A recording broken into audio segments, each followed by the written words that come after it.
post. I had heard from Rhea and Andrew that they're not going to be able to call tonight.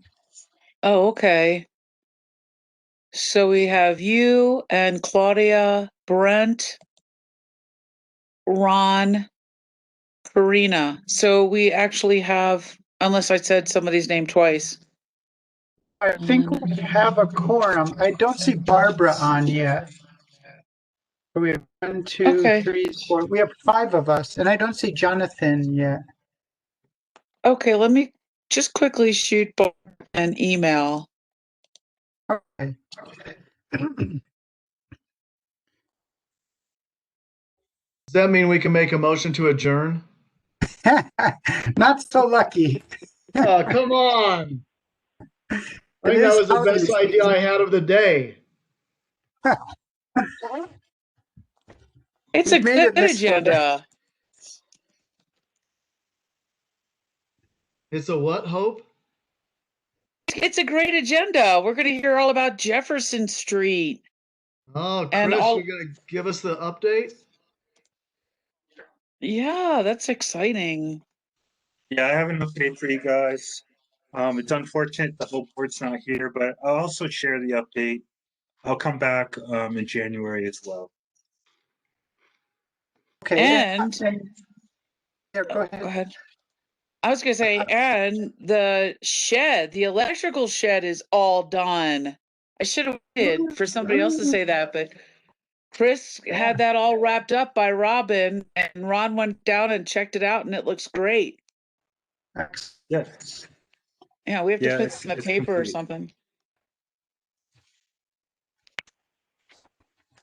Maybe we can put an article in the paper and have a board member or two and Chris down there and pose with it. Sure. I can usually do that away from work for a minute. Yeah, So it might be. do you want to start the meeting since we do have a quorum? Sure, I think that would be. We can call the meeting at 6:11. Oh, go ahead. Okay.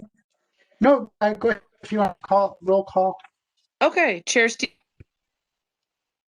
here. Vice Chair Brent Chergaskis, Here. Treasurer Ron Mitchell,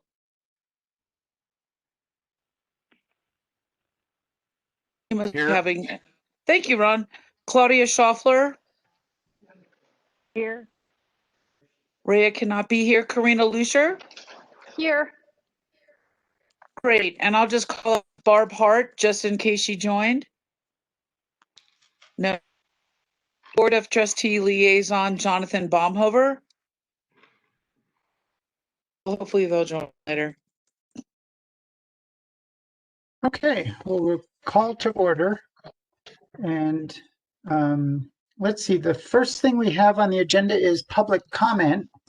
If anybody wants to say anything, we'll give you 3 minutes. I'll give a little time for anybody to speak up.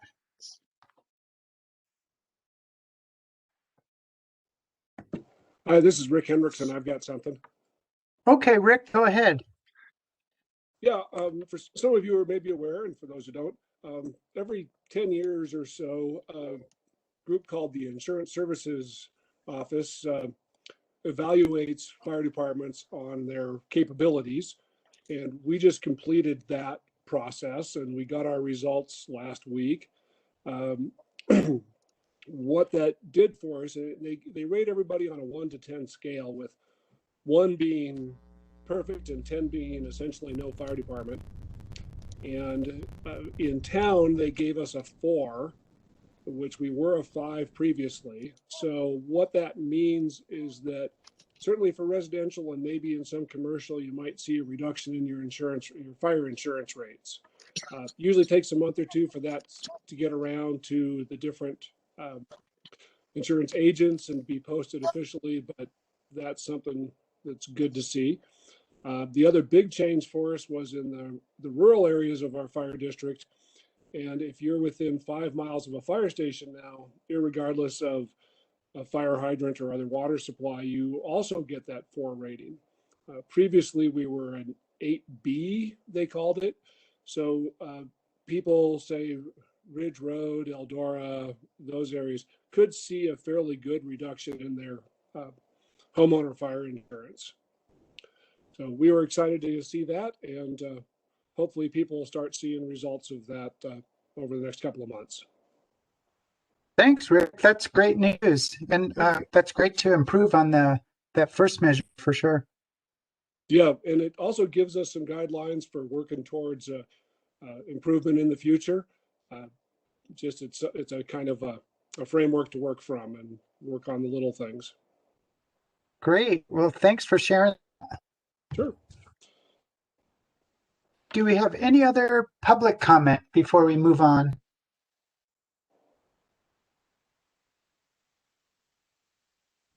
Okay, well, let's move on to the consent agenda, which is the board minutes from the November 9th meeting and the warrants for November. Does anybody have any discussion or questions on these?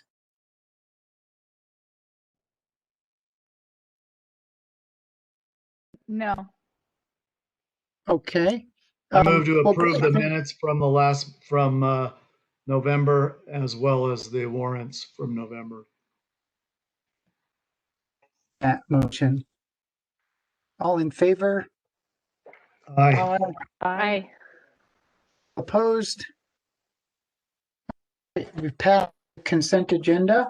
Now we'll move on to discussion items.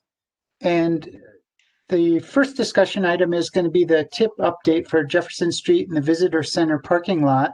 And Chris, before you start, I'd just like to ask if there's any public comment on that particular item. I just do want to note that if you haven't had a chance to see it, Ned's did email the DDA a comment about the project. So I don't believe they're on tonight to speak to it, but Okay. for the DDA to review. Yes, thank you, Miranda. And I was going to read that just for the board, and I left that page at work, but I'm going to just pull it up real fast if I could. Or Hope, if you happen to have a copy, you could read it. But I can get it pretty quickly. Yeah, do you Did wanna Karen read that? mention? Did Karen mention the discussion? That's good. That matter, Miranda? No, you can. I mean, if this is your public comment time, this is when you've opened it, you'd want to read it now. Okay. Now.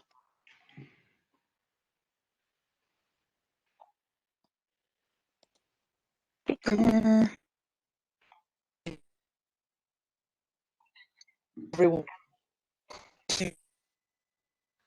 To all the members of the NDDA, as business owners in downtown Nederland, we feel the need to speak up about the proposed changes for the downtown area, specifically those located on and around North Jefferson Street and the Visitor Center parking lot. We understand the desire for additional sidewalks between Town Hall and the RTD parking lot. However, if the new sidewalk in front of Kathmandu encroaches onto the road far enough for it to require North Jefferson Street to become one way, we firmly urge you to reconsider. Redirecting traffic on North Jefferson Street to a one-way southern direction would have a major impact on our customers' ability to access our restaurant and would be devastating to our already struggling business. Being located on the corner of West First and North Jefferson Street, the proposed plan would surround our location with one-way roads. Our customers already struggle to access our business and find parking. If the only access to our parking lot is from Highway 72, it would only add frustration to an already difficult situation. Also, removing the utility poles and burying the electric lines would cause us undue stress and added expenses during a time that we have no way of affording it. We understand the inclination to do so, but we would really like to see this plan either delayed or changed. We realize the expense of burying these lines on the public land is a part of your budget, but burying the lines on our private property, we assume, would be our and the property owner's expense. Has the property owner been contacted? Is he aware you are going to give him a sizable bill to bury his power lines? And if you do so, we would most likely get stuck with a bill as electricity is necessary for business operations. We would really like to avoid that confrontation. There is no way we could afford an expense like this at this time, not to mention the loss of revenue due to our hours/days where we would have to close for work to be completed. During the construction time needed to remove old sidewalks and new sidewalks, remove utility poles, bury power lines, as well as a change of traffic direction on North Jefferson Street, access to our restaurant would be near impossible, not just for our customers, but for ourselves and our staff as well. This would cripple our business, and in such an enormously difficult time, would likely be the end of Netherlands' only 40-year-old restaurant. We strongly request you to reconsider, or at a bare minimum, delay these changes for a time, at least until a time where we are no longer under COVID restrictions. Sincerely, Derek and Becky Dwyer, the owners of Ned's. Thank you, Hope, for reading that for us. And I just wanted to say that Chris Pelletier with the Public Works, probably has the most information about the project. And I'd like to see if, Chris, if you could address any of those concerns. And I'd also like to say if we can't address them all right now, we will, look into this and get back to the Ned's owners and other businesses that will be affected.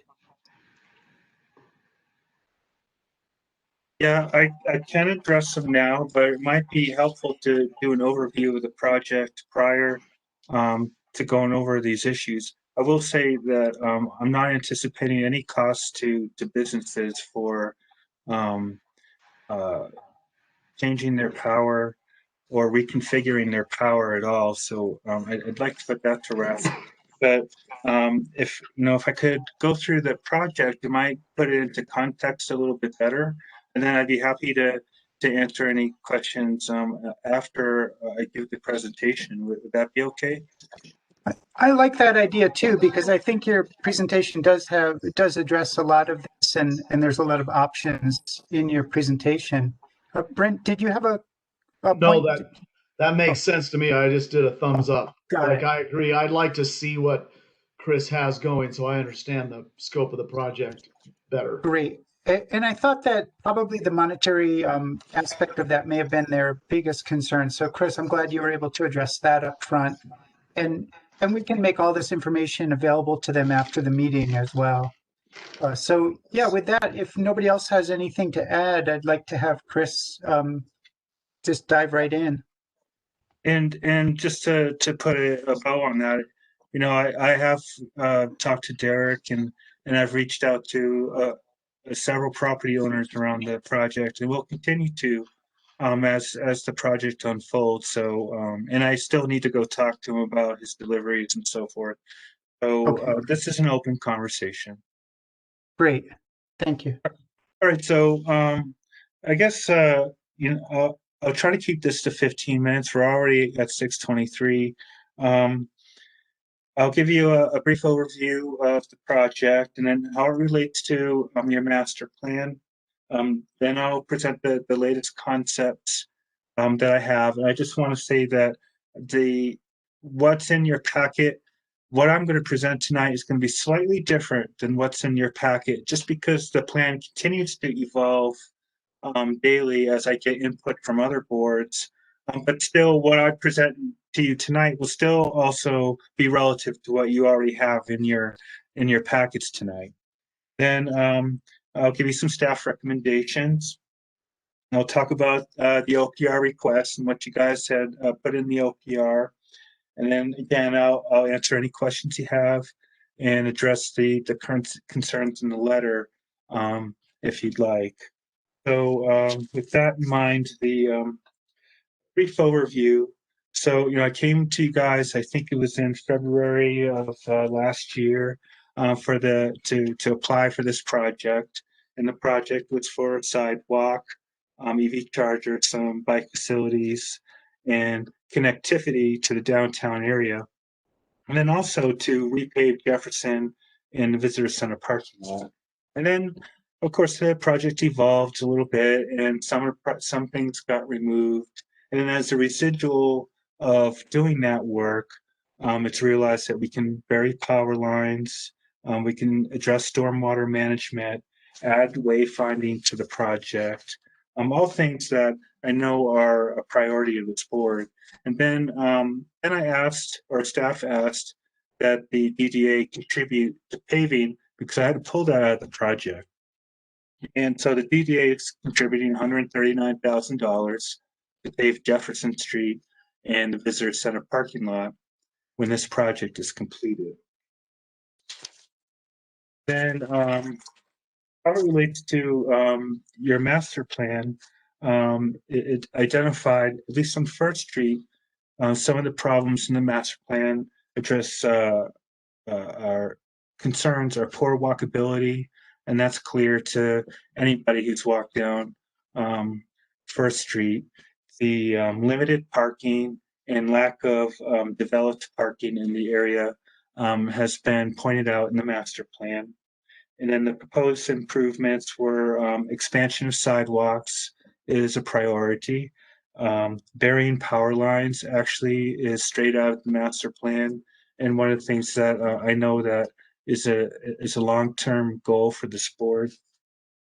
And actually, I'll bring up that the images in the master plan show no power lines. So the sort of fairy tale images that we'd like to see, and I don't mean to call them fairy tale, but the ideal images that we'd like to see of downtown is beautifying it and removing those power lines. And this is a good opportunity to do it. Then on Jefferson area specifically, the master plan calls out stormwater management, and it actually calls this area the gateway. And I agree with that, especially if you take the RTD bus up to Nederland and you get off the bus, you literally are at the gateway to Nederland to walk into downtown. And so gateway improvements are a priority of the plan. Wayfinding signage. Let's see. It also says that the area is underutilized and that there's a need to relieve vehicle congestion. And so you notice everybody here who's driven through that area, it's very congested and hard to get around. And to maybe,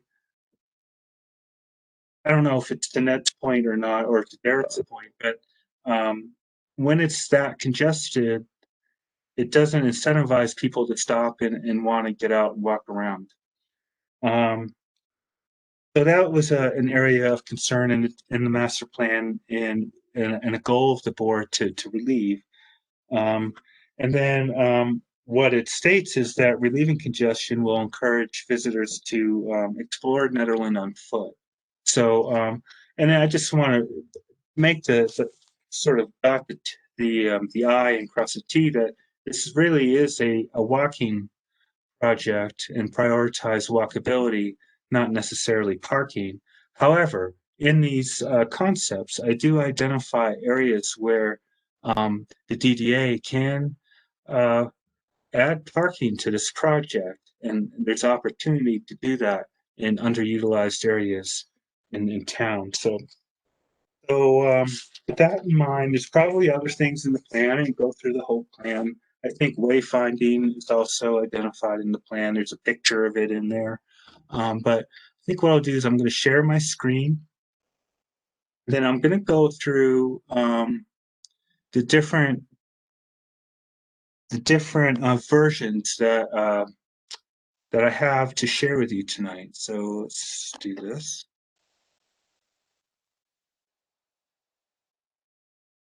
Okay, great. Does everybody see this? everybody see my screen? Okay, good. Yep. All right, so, Yes. Yes. all right, so I'm calling this version A, and this is the overview of it. And I'm going to start here on Jefferson Street, since that's the topic that we've now been we started off with. And then first of all, you see here in the corner, in the top right corner, I'm just going to zoom in a little bit. I'm going to slide her over. One of the things that the other board had identified is improving the sidewalk and delineating areas of the sidewalk to have what's called certain zones. And so within this concept, I've included a frontage zone. And you see in this picture here, it shows a table and stuff. And maybe the zone that we're creating, proposing tonight isn't that big. But the point of the zone is to put a sandwich board up and say, hey, there's a sale here, or a pedestrian kid window shop, and then allow traffic to continue on by. But then over here on Jefferson Street, you see the sidewalk. We propose a frontage zone along this area of the Kathmandu Plaza all the way through Kathmandu. We have the same parking configuration there. You see that we do propose one-way traffic through this area. I think everyone here has experienced the congestion over there. And so the reasoning for sort of realigning the traffic here and improving traffic flow is to do just that, improve traffic flow. And also in these plans, you'll see this bold dashed line. This represents the town's right-of-way and where our boundaries are. So this is Jefferson Street. I'll point out also that in every version I'm going to show you tonight, it actually shows this as a one-way street. This actually doesn't change in any of the versions that I'm going to show you tonight. Then you come down here, well, let's head to the west. So now we have West First Street. Again, the sidewalk is an 8-foot sidewalk. You see the power lines have been buried underneath the sidewalk here. And then this continues on over to Jackson Street, and you'll see on the south side that there's an opportunity here to add parking where really none exists. There's kind of disjointed parallel parking there now for the area residents, but there actually truly is an opportunity here to utilize the town's right-of-way and create more parking in the heart of downtown. And the reason why I put this here, I just wanted to show you that you do have an opportunity, and I know that you're spending a lot of energy and time over there on Big Springs Drive, but this would also provide just as many parking spaces for a lot less money. And then over here on Jackson Street, we cross the street and we head north, and then you see this spot here is sort of expanded. We thought that this would be a good area to have wayfinding. And I wanted to point out that there's shared interests with Sustainability Advisory Board and ProSAP. You all have this interest of some form of wayfinding and signs.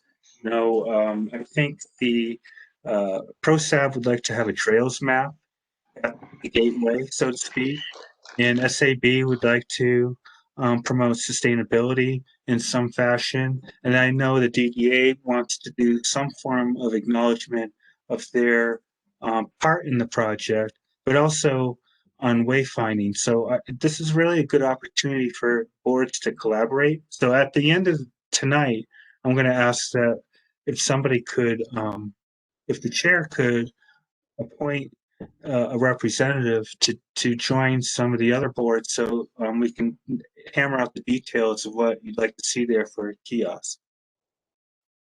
But here you see going west, we enter the RTD parking lot. Let me pull up the figure for RTD. Zoom in. Then as we enter the parking lot, you see there's a crosswalk here. into an island that already exists there, may have to be expanded. And then another crosswalk would cross the driveway area for the buses, and then ultimately we join the existing area there where people get off the bus at the terminal and create a positive connection between RTD and downtown, clear and positive to be able to get off the bus, walk down through the heart of Netherlands downtown area and enjoy their time here. So that, let me go back to A. The other thing is, you know, on First Street, there's an empty lot here. You know, hopefully someday in the future this will be a business, being able to use the sidewalk. The other place there is CenturyLink, but they're pretty agreeable so far. Now over here at the visitor center parking lot, you'll see there's a crosswalk, and this walk going to the south is raised. Then the sidewalk narrows a bit because it doesn't really need to be multimodal in this spot. It's really just taking people from the EV chargers and parking area over to the main drag, so to speak, main parking lot. Then down here we have a high-speed charger, electric charger that Nederland received a grant for and is already actually purchased. And then Nederland also received a grant to add the infrastructure for that charger because it does require three-phase power. And then we'll move the existing charger that's over here by the visitor center over to this side of the parking lot as well. You'll see these boxes down here at the bottom corner. This larger box would be a snow removal area and possibly some kind of stormwater management, a settling basin possibly. This hasn't been figured out yet, but the placeholder for stormwater or snow removal. And these other little boxes here are necessary, and this is on town land, to accommodate burying the power lines, because when you bury power lines, you still need some infrastructure on the surface to access where the power lines connect and intersect. And this spot has been dedicated to do that kind of off to the side here. Then up here, in front of Town Hall and Blue Moon and Whistler's is that Ned's, excuse me, is the how the sidewalk is configured in this version. And you see that the sidewalk is clearly in the right of way. Just with this property owner, you can barely tell, it's faint. But right now, this property owner is encroached on the town's right-of-way by about 5 feet.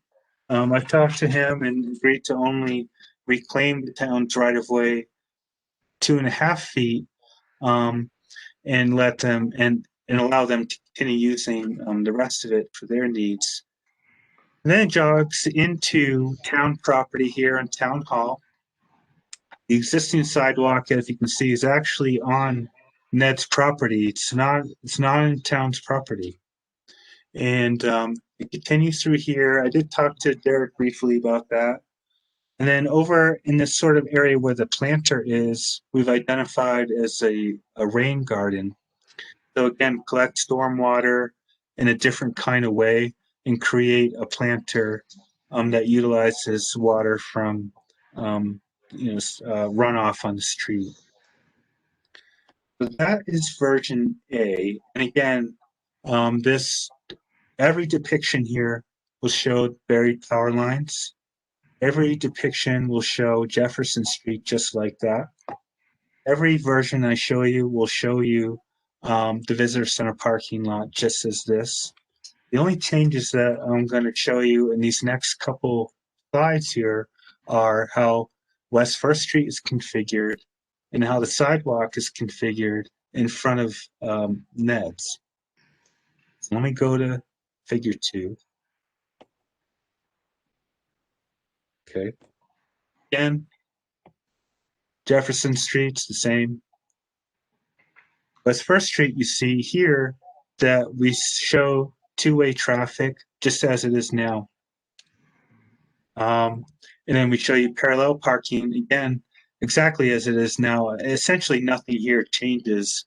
And again, this isn't a parking project, so we're not reaching over to this side of the road to develop this parking area, but we're showing how it's configured and how it'll flow. I also want to bring up that, actually, I'm going to back up. Also want to bring up that with the existing parking and this angled parking in front of Ned's, you notice that the flow of traffic has to sort of jog to the south, then jog back again to the north, and it's not a very smooth flow of traffic. Okay, now I'm going to go to figure 2. In this version, we show not angled parking in front of town hall, but parallel parking. And then I created a delivery zone here for either for town staff to park in front of town hall to pick up packages, for UPS to do deliveries, for Blue Moon or whomever to take deliveries here out of the flow of traffic. The downside of this version, obviously, is it reduces parking considerably. But again, I'll just repeat myself. This is actually a walking project and not a parking project. That is the only real change here. Again, we're still in, not on the town's property here, but on Ned's property. Let me show you version 3. Version 3. Again, nothing changes anywhere except for on First Street and in front of Ned. So here on First Street, we show you potential for angled parking and one-way traffic. We show two-way traffic if you were to put in parallel parking, so these two versions overlap each other right here. But if it was angled parking was developed over here, one-way traffic would be ideal. It would reduce congestion and make a smoother flow of traffic in the neighborhood. Then over here, you see again, same thing in front of Blue Moon. Am I saying that right? New Moon, I'm sorry, New Moon. And then it does jog over on the town hall property because it's town property anyhow, creating,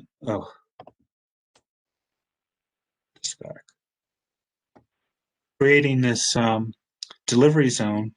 And then we jog back out into the town's right-of-way here and stay out of the town's right-of-way. And we'd be able to give Ned's back their property and really just utilize what only belongs to the town. And there is actually an opportunity here for this business because they could, again, create a frontage zone in front of Ned's. And in this project, we could develop it for them. We could either reclaim it, the grass there. We could put bricks there. We could redefine it in a different colored brick or reconcrete it, whatever. And if Nets wanted to, they could put tables because there actually would be an opportunity to have more room for their business, and they could put tables or benches or however they want to use it. And then down here, you see the rain garden has consequently been moved down into this area. Again, to capture storm water, mostly from West First Street is really where most of the water comes from. Capture it in there, utilize it for planting and whatever beautification that the DDA would like to see there. I'll also show you a picture. See here what the sidewalk looks like now. Cars, they nudge their bumper over there naturally, and they bump their tires up against the walkway, and it really limits the walkability here. It's congested, doesn't really offer a clean walking path that separates pedestrians from cars. Those offer more parking, but it's not user friendly.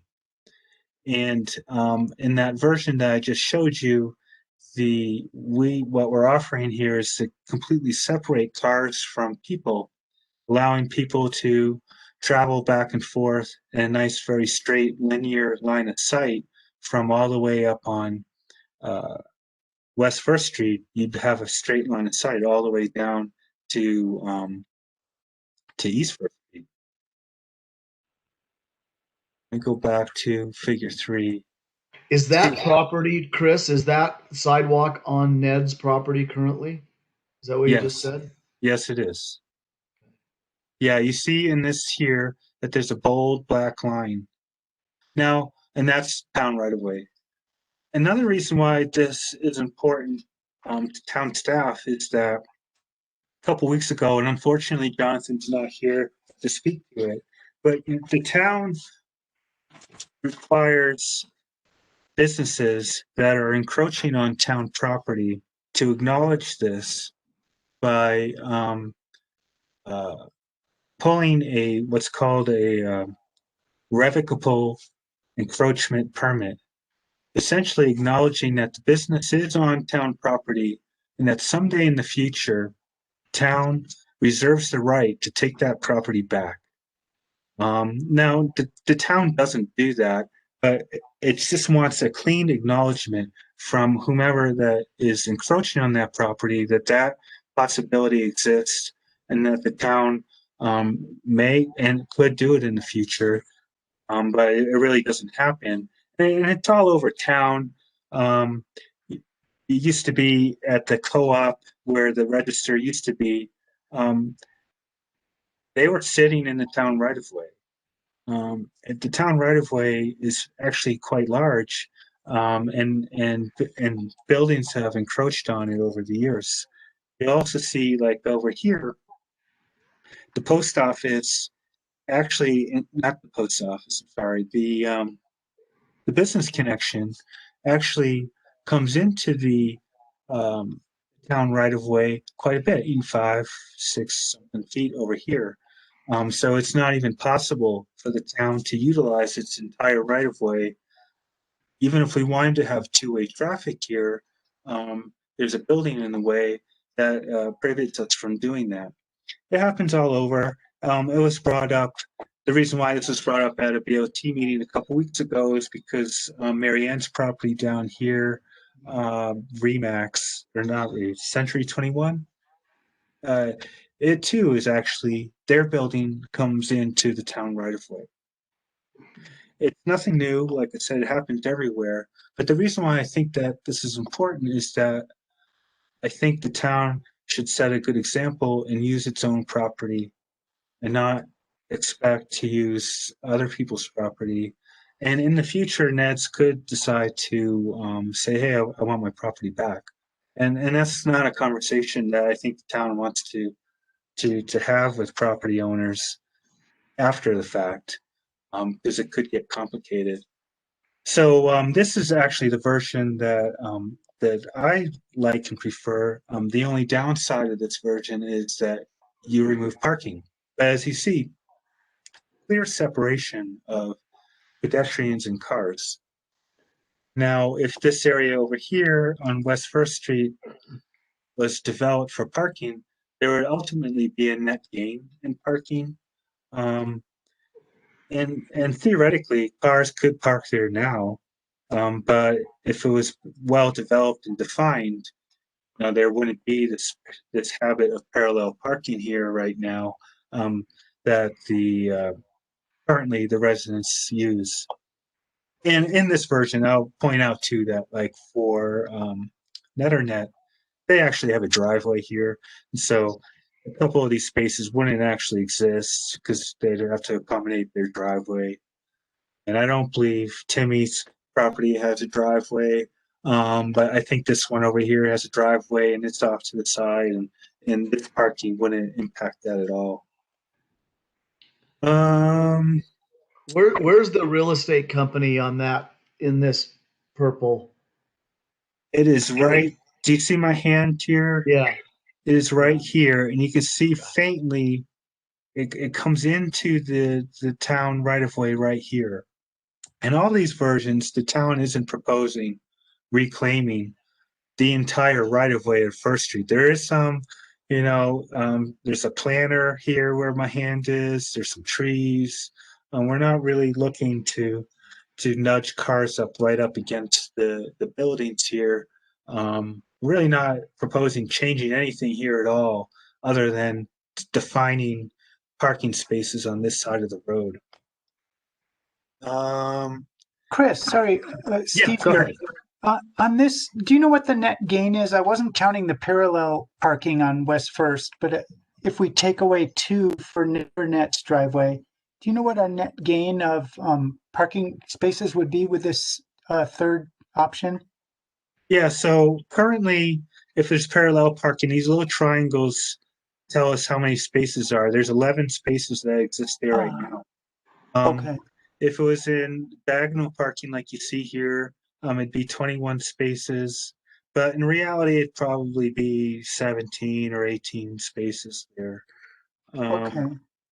And then the loss, though, of spaces, because there's, I think, 11 spaces here that would be lost right off the bat. So ultimately, there'd be a net gain of only a few spaces. But it would really clean up the flow of traffic. And that's one of their big complaints is they no longer have parking in front of their restaurant on either side. Well, how I read that is they wouldn't have access to their own parking on their property as easily as they do now, because I think what they're saying is currently a car can travel west and then turn north and access their parking lot. But the reality is this entire area can be used for their business. And I think, what I would propose and have been, I would propose for this area is 2-hour parking for the entire lot. I know there's 2-hour parking here in front to encourage turnover of these spaces, but what we'd like is to have 2-hour parking for the entire lot, just to avoid people parking there all day long and go into Eldora or whatever they're doing, or 3-hour parking, whatever makes sense. But reducing the amount of time here that people park only benefits the businesses in the area. So that essentially concludes my my presentation of the project itself. I'd be happy to answer any questions. I could address concerns in the letter. What would you like me to do from here? Chris, I guess if the board members have questions, maybe just to keep the continuity, they could ask them now. Okay. And I'll just open it up to any board member that wants to ask any questions. I have one question really is, Chris, you said that this is the option that you prefer best in the balance. And I was just wondering, aside from the keeping town using its own property and not encroaching on Ned's, what are some other factors that go into your preferring this option? The cleaner flow of traffic. Let me go back to figure A. Well, we are able to squeeze parking spaces here at the expense of Ned's and using their property. You see what happens here is cars come in. There's this kind of weird jog to come in through here, cross the intersection, Jefferson, and then jog back again to get over and stay away from any of the parking that may be considered on West First Street. And so it doesn't have a nice clean flow of traffic and still kind of has a sense of congestion. Another reason why I like it is because, as I showed you in that image a few minutes ago, that you don't really have a really good separation of cars from people. And I like the thought of being able to stand over here in West First Street and have a clear line of sight, cross the road, see all the businesses that you're walking by, continue on to downtown without feeling like you're crowded by cars. Um, so for those reasons, that's really why I like this version. Let me go back This is to Claudia. Can I say something real quick? Please. I think this looks great. I love the idea of one-way parking. I mean, one-way flow. I think that helps everybody. I think it would make it safer. And I agree with you with that line of sight. I think that little intersection there is horrible. I don't like being in that parking lot at all, to tell you the truth. I think that's a great improvement. I will Thanks, say Chris. I have presented this to ProSab and SAB and have received positive feedback about changing the flow of traffic here. I think anybody that's driven through here sees how tight it is. If you're going to a liquor store and you got two-way traffic there, it's very tight. It's hard to navigate and back your car out and without, crowding other cars. So, I've actually received quite a bit of positive feedback on this concept of one-way traffic.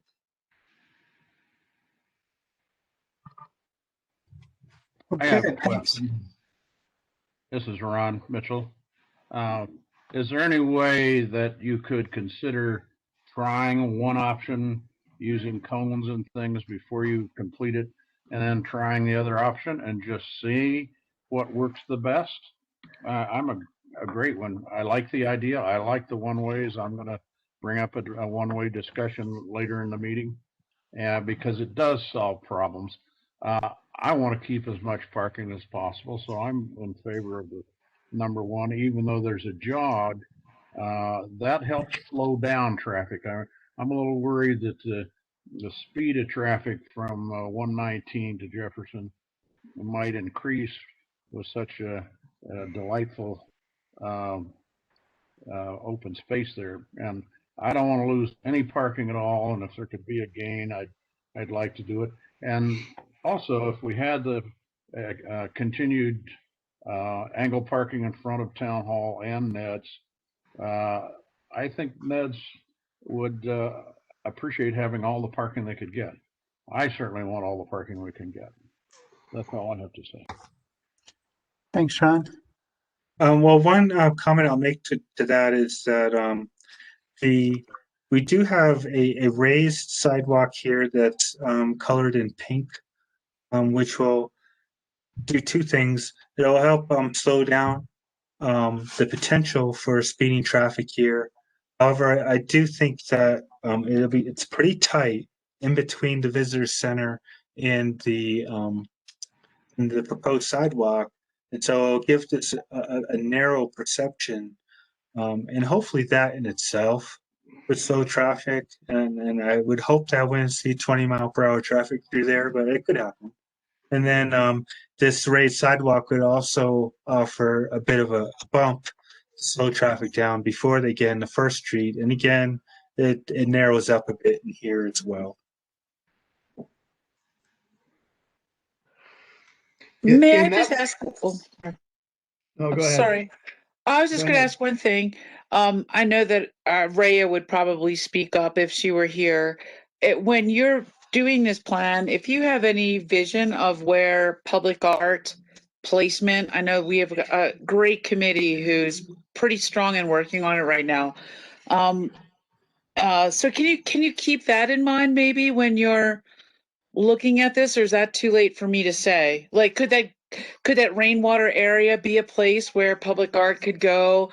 Is that a garden area that you would like the DDA to add to their beautification funding?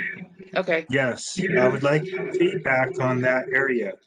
Then, and I agree, there's opportunity to put public art here, and it could be at one of these curb extensions, or there could be some kind of wayfinding here. Now, this is conceptual. I will say that as we move through understanding how trucks need to turn, because I know there's delivery trucks through here, that these curb extensions may not be a reality if we need to have a nice turning radius for trucks here. So I just want to point that out, that this still is conceptual and there's still work to be done. And I'll come back to the board here in January, and this might change a little bit. But to your point, Hope, that yes, there is opportunity to put public art, and then you could work with Ned. If this version is the desired version, you could work with Neds on their patio area here at Town Hall or in the rain garden. And then over here at the where I think the information board or kiosk or whatever we're calling it, there's also an opportunity to add something over there as well. Thank you. I'm sure Raya will reach out to you about all of this. Thank you. Yep. Chris, one other thing, just to with your various options dealing with Neds and their your right of way, have you had any direct conversations about that with them? Do they have a strong preference one way or another? Not particularly. I talked with Derek. Derek doesn't own the property, so Okay. I haven't talked to the owner yet, other than getting a sense that he's okay with it, that as long as it didn't cost him anything, he would allow the town to to improve that area and rebuild the sidewalk there. At this point, that's the sense I get, but I haven't talked with him directly. Okay, thanks. Well, yeah, I just wanted to say this is great to have you walk us through it. I spent a fair amount of time looking at it myself and was having a hard time, noting what the differences were and the important differences. So I think having seen it and walked through it with you, it'll give us a good chance to dwell on it a bit more before you present, even a slightly different thing in January. So I think that was really helpful for us, for me at least. I'll send you all these versions because I know they are slightly different than what's in your packet. And so tomorrow I'll go ahead and send you all these so you have these as well. Okay, thanks, Chris. Was there any other feedback that you needed from us? I know there are a couple, points in your aim. I don't know if you needed Yes. feedback on that. Yes. Well, some of the things, there were two really requests in the OPR that the DDA identified. And one was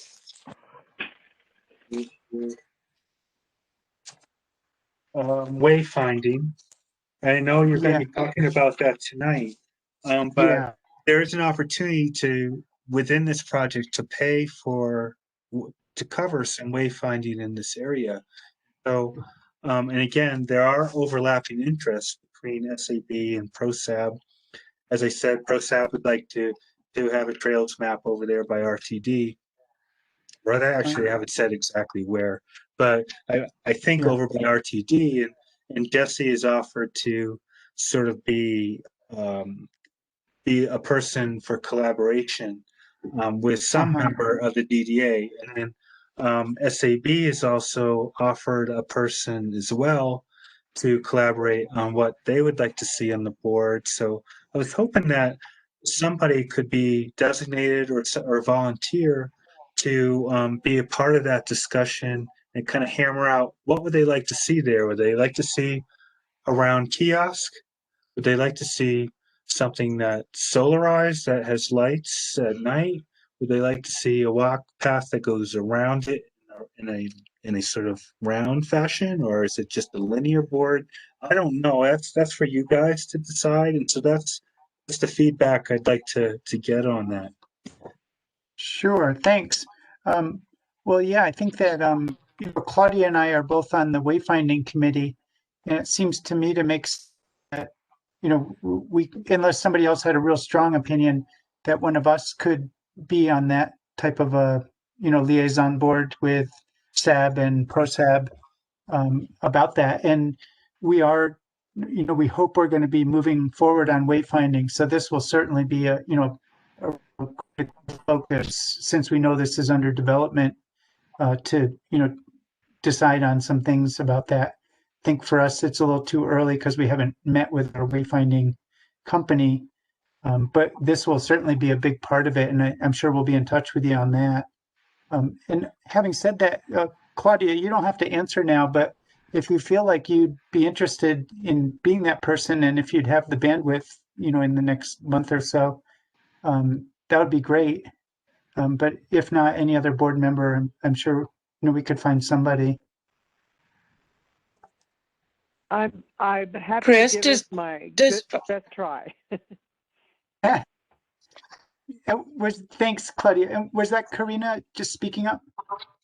No, I just wanted to ask Chris if there was any kind of timeline on ProSab and SAB's, I guess, purview that you're shooting for with that wayfinding signage, just to make sure it's in line with what the DDA is doing.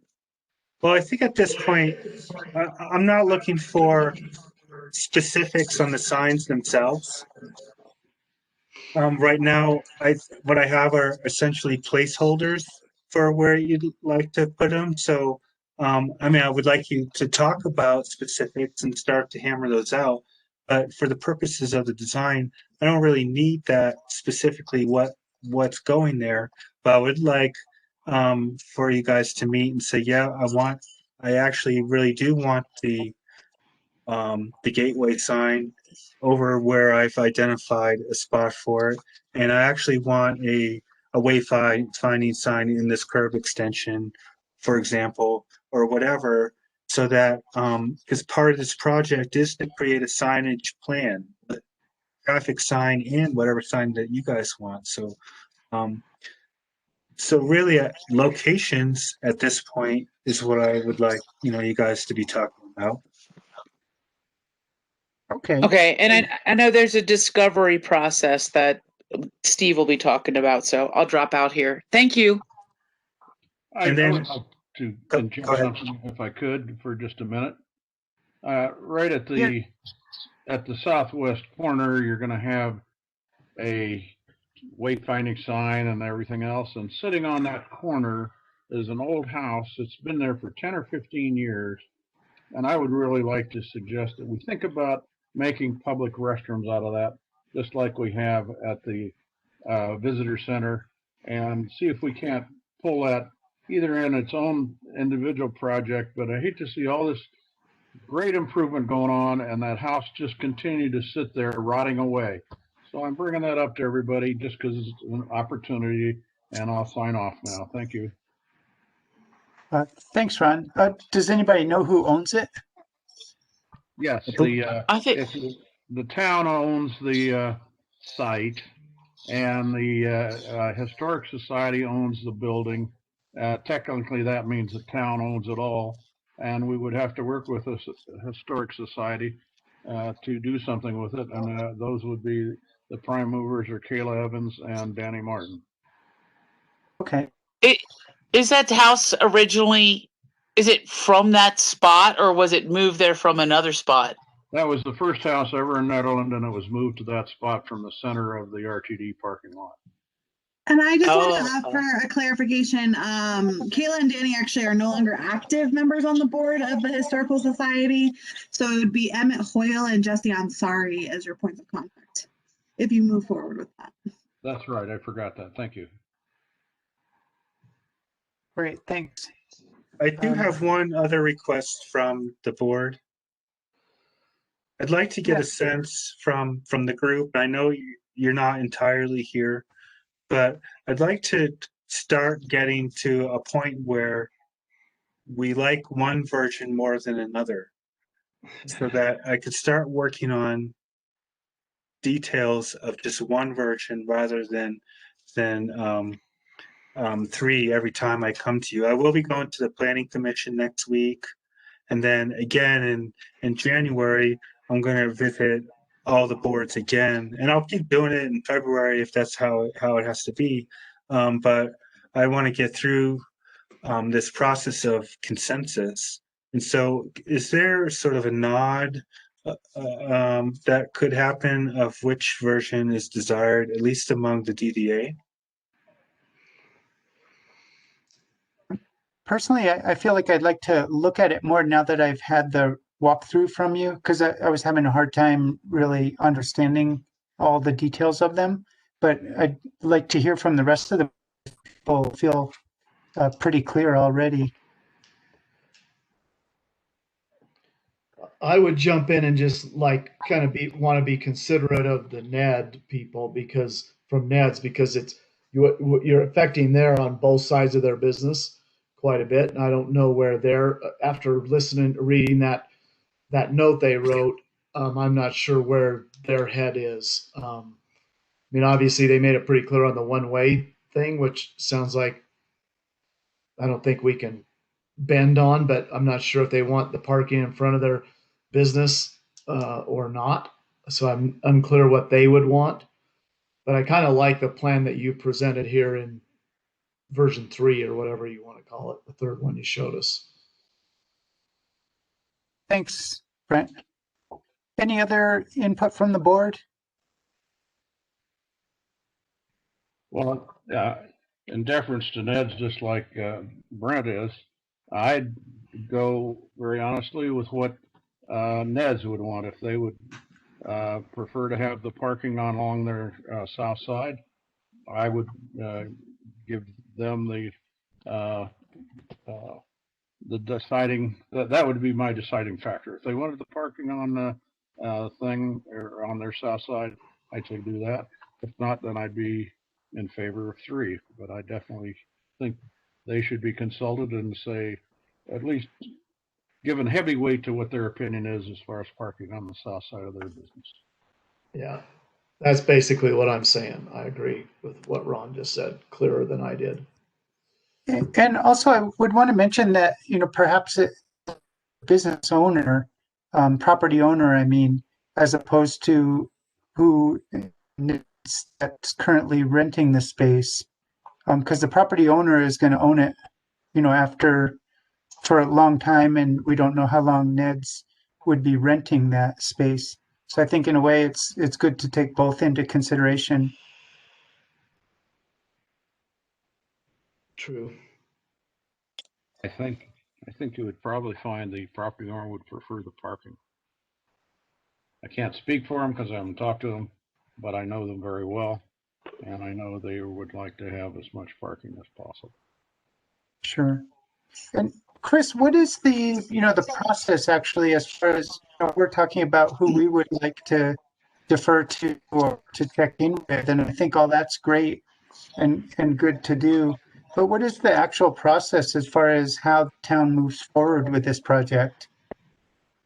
I gather feedback from all the boards and weigh the feedback, and then ultimately I bring a version. I bring all 3 if needed to the BOT and have them weigh in on it. Likely in January, I'll start to introduce this to the BOT after I've received a couple months of feedback from the boards, and then get their feedback on it. Then once the BOT weighs in on it, I think that's when we start to hammer, or we start to get down to the details of what we've decided we want to do based on, as you guys have suggested, property owner feedback, and I reach out to property owners and board feedback, and finally how the BOT feels about it. That's really going to be the deciding factor of what is chosen for this site. Okay. And what about the planning commission? Like, how big of a say do they have, and what's their jurisdiction on these types of things? I've mentioned what their requests are in the OPR. Okay. And again, they've made recommendations just like the other boards have. And one of their recommendations actually was not to reduce parking.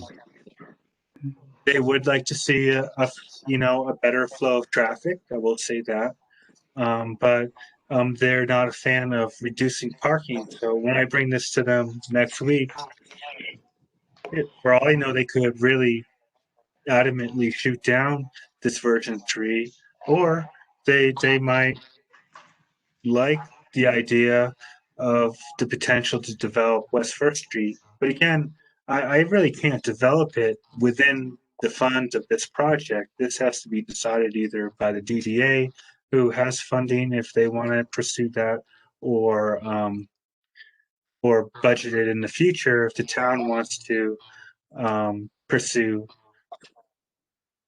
putting parking there. So yeah, that's. I think they have the same amount of weight as you, except they don't have any money. Okay. Sure. Well, great. Is there anything else from the board for now?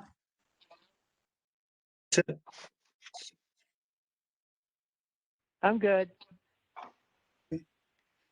I think Chris, it's a lot of information right now, but I think what I'd like to do as the chair is, check in with members after the meeting too, and when we've had a little more time to digest it. And I've made a bunch of notes about, questions that you have and sort of ideas that need to be addressed.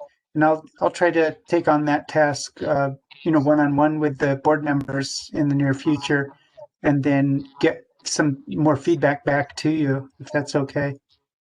Sounds great. Cool. Thanks, Chris. I appreciate it. It was a really nice presentation. And it's very, very exciting, I think. Whatever we do there, I think it's going to be a vast improvement over what exists.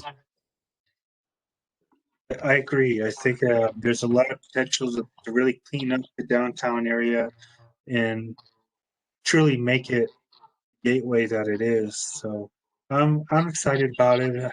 I've lived up in Netherlands for over 26 years, and I've seen it change over time, and I think this could be a vast improvement of the area. Great. Well, thanks for all the work you're putting into it. I know it's a huge project. Absolutely. Great. All right. Our next item here is Ron Mitchell. I believe that's right. Yes, with the one-way system idea for Lakeview and Conger to Big Springs. Ron, are you okay to present that one? Yes, I am. Great, thank you. As I mentioned about these three projects, I'm a great believer in trying things to see if they work for a short period of time. And 25 or maybe 30 years ago, there was a great debate in town about whether or not First Street should be one way from one block from 119 to Snyder. So we agreed to do a trial from Memorial Day to Labor Day. But by the time Labor Day got around, people were accustomed to it, people liked it, and the trial never ended. 5 or 6 or 7 years later, somebody discovered there was no ordinance changing it to be one way, and they formally changed it. Most traffic engineers or at least I think the good ones, admit that trials are always better with cones and cans of sand and things like that than pouring a lot of concrete and having it not work and then have to rip it all out at additional high expense. So we have this congestion in the summertime, mostly at Lakeview and Rental Way with that offset. And several people told me that when they see congestion there, they just go out the east end of the parking lot at the shopping center and go around. And they're all locals. Well, when you get a backup of 3 or 4 cars, it's really hard to get out of the west entrance to the shopping center parking lot, no matter what. And then people are trying to turn in at the same time with only 2 cars that back up. So then that backs up traffic on 119 that can't go south, or I mean, can't go north if they're coming from the south. And on the busy weekends in the summer, I think this would be worth trying. It would take a small budget. I've recommended around $20,000 and see what happens, because when you're trying something, if it really creates a problem, you can stop immediately. But I think that it's something worth doing. It's something that would be very low budget. And it has been thought about and debated before. And it's one of these things that I think people who are resistant to change can see sometimes with a trial, it may make a difference and they don't have to worry that it's permanent. I'm billing this as a trial, as a test. Let's see what happens. Let's try something to see if we have a interim solution for the congestion that occurs at that intersection. Because when time is money and when people get stalled there and angry, they just go on somewhere else. And traffic circulation produces sales, and traffic congestion produces frustration. So I'm ready for questions.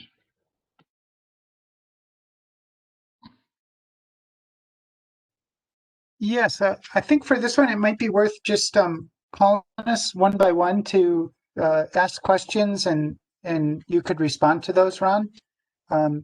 If I guess, who do we? Claudia, would you be okay to talk first on this? Sure. I like one-way streets. I think they're really helpful. I'm reading it over because I think I'm pretty clear on what you're talking about, Ron. It's the same thing we've talked about several times, correct? Yes. So I kind of do what he's suggesting anyway, because it cuts down on traffic. I personally think it's a good idea. And okay, that sounds great. Was there any other input from you, Claudia? Oh, I'm sorry. I can't say I know Barb is she is opposed to it, but I'm not really sure I understand exactly why. I think anything we do to help traffic flow, and in that particular intersection, it's really bad, and it would be so much easier if we could go in and out different ways. So again, I support this. Okay, thank you, Claudia. Let's see, Karina, what are your thoughts?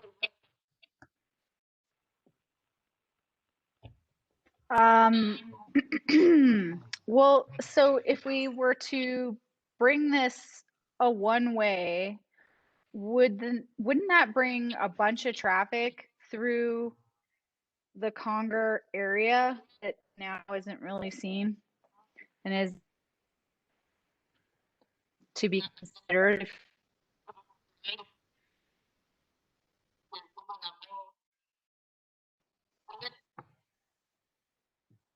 Well, Can I say something real quick? Sure. Go ahead. Yes. I think it probably will, but the fact that they're increasing their density back there anyway, what was kind of like a not known area really back there, they've increased their density pretty significantly recently, so I think they're already seeing an increase in traffic. I'm not sure that would make that much more difference. But that's just my thought. I don't know for sure, obviously. Well, it appears that most of those houses are rental houses too. No, they don't appear to be owner occupied, except maybe for one of the 3 condominiums up on the corner.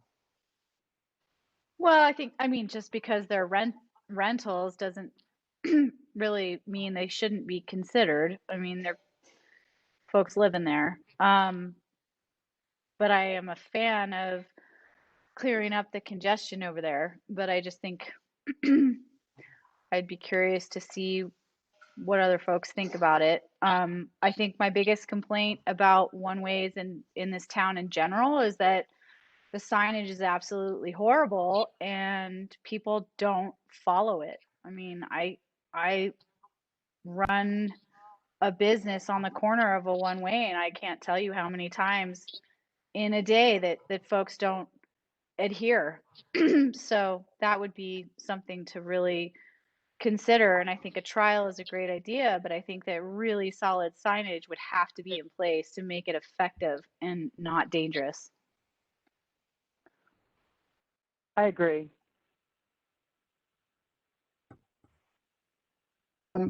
Good. Thanks, Karina, for that.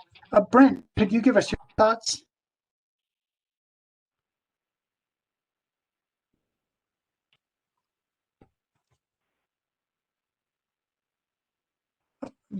Brent, are you on? He may have stepped away. Let's see. Well, I can go. I think I'm the only other one in the group. So I think I he's want muted, to just. Steve. I think he's muted. Oh, Brent, yeah, you're there. Okay, Could we sorry. hear your? How about now? No problem. Yes, yeah. Sorry. Okay, sorry, couldn't figure the button to unmute. I really agree that if you have good enough signage, I like the trial concept before we spend a lot of money and time and energy changing something. So I agree with Ron on that I'd rather try it. I am a little bit concerned on the safety part before, so you got to spend enough money to sign it well if you're going to change something as significant as that. So, I mean, I'm kind of open. I'm not as familiar with that area, and my business obviously isn't right there. So I have less of a horse to ride, but I think I would oversign it and try it as a trial before really spending the money on changing it. That's my quick take. Thanks, Brent. I think that makes sense, and that's what Ron's proposal is for a trial. Let's see. I wanted to just read Barb's email that she sent us. It seems like I'm really here just and the I can first. speak. Oh, you are. Oh. All right. I didn't know you were on. Great. Yeah, let's hear from you then. I did send the email, which I'm sure everyone has read, so I don't necessarily think it needs to be read again. I want to point out a couple of things. One is we get a massive amount of RVs, trucks with trailers, and other large vehicles into the shopping center, having them go behind the shopping center up onto Big Springs, which is already slippery, always slippery. In the wintertime, and we do get these in the wintertime, and turning right onto Big Springs with any kind of large vehicle is not going to work. It's like trying to back the Ace Hardware truck into Ace Hardware if you had a roundabout. It's not going to work. So we need to look at what's going to work for everyone. As a business in the shopping center, I can tell you, we have a lot of people that come into the shopping center and hang out and shop at the shopping center, and it's great, and they have they walk around town and whatever, that's a different issue. But making them go up behind the shopping center where there are houses, not just rentals, lots of people live back there, including Big Springs, including houses all the way over to the apartments that are owned by Boulder County. That is not going to work for people that live back there. It's not a good decision. And if you're going to even try something like this, it should not be during a pandemic when we're already suffering as businesses. Most of us are not making rent. Don't try changing things right now. You want to change things? Wait till this is over. And I stated that in my letter, and I say it again now. Please do not change things in the shopping center for the businesses that are there to try something that it's just not going to be good timing for any of us. And we rely on our customers to come in and to spend money and not be confused by where they're supposed to park or how they're supposed to go left or right. You want to make it work? Put in a right turn lane on Big Springs, onto the highway, and a left turn lane. Put in a right turn lane and a left turn lane on Lakeview. That's what's going to work, and that's what's going to make less congestion. So I will vote no. I can understand that point of view. And the proposal hasn't had to put a timeline except for next spring. And if it doesn't appear, if COVID isn't gone, or we don't have a vaccine, or if we're still in a high risk time period, I agree that it shouldn't be done during COVID. But I don't agree that you can predict or that you can say that it will or will not work so definitively without trying it. And that I find not valid. Sorry. Then let's put it on the back burner until it's actually time that we can consider this, which we cannot right now because of COVID. Let's Well, talk put about it this on in the- March. Let's put it on the front If I burner, could and then say- see when the time is right, let's do it. If I could say two things, I personally, pardon? and Barb, I know we disagree on a couple of these things. I don't particularly feel threatened as a business owner. That being said, that's just my thought. Also, I think things like this need to stay on the front burner because it takes us a long time to get anything done. So I personally have no problem with moving forward, knowing full well that it's a trial. You're doing it. something without having a trial. This is not for the winter time. This is for the summertime when we have 10,000 cars per weekend going through town at 1 mile an hour with hundreds of them frustrated of it. And I think you lose sales because you don't have good traffic circulation rather than losing them because of what you propose.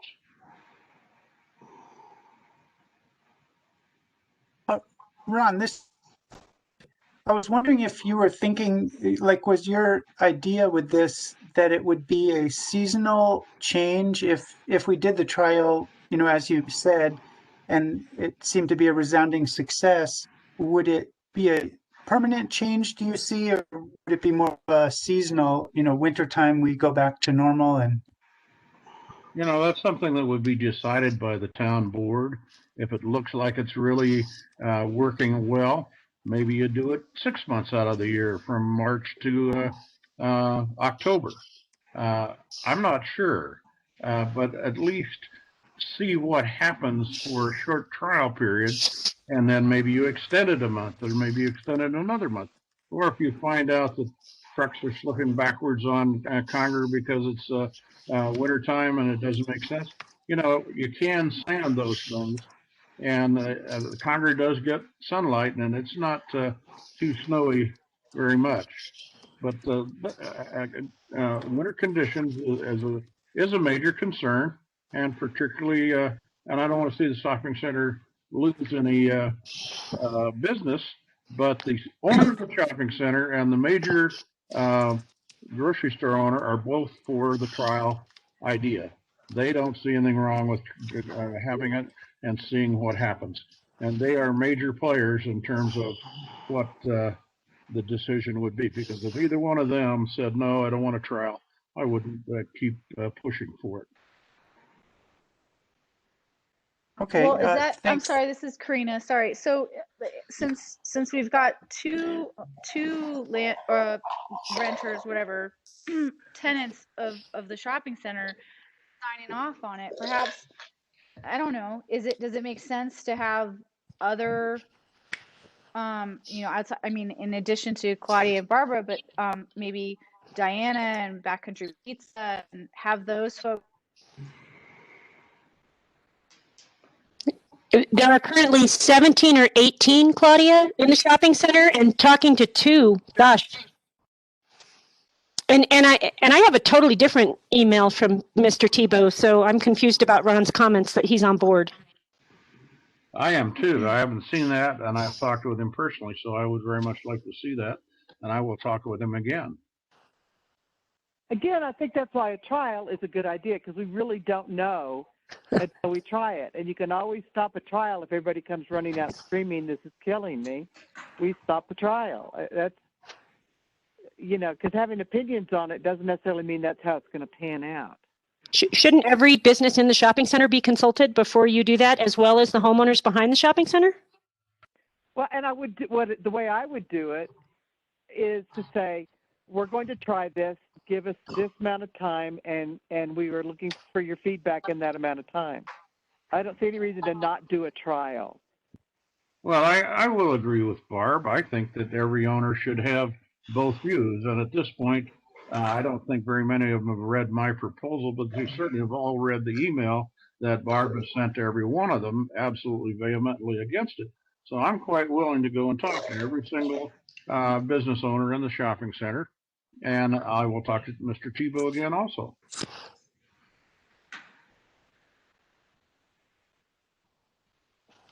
This is Steve. I think, some of my input, there has been a lot of great points made by various people here.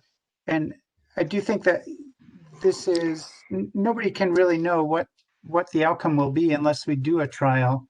And I feel like if we are polling people and all that, and it seems like a reasonable thing to, reasonable acceptance of the idea of a trial, that we should do one with the, sort of parameters built in that after a set number of weeks, say if it's going to be a longer trial, maybe after 4 or so many weeks of people getting used to it, if it seems like it's really not working, then we should be able to, have a mechanism for stopping that and just going back to normal and saying that, it didn't work.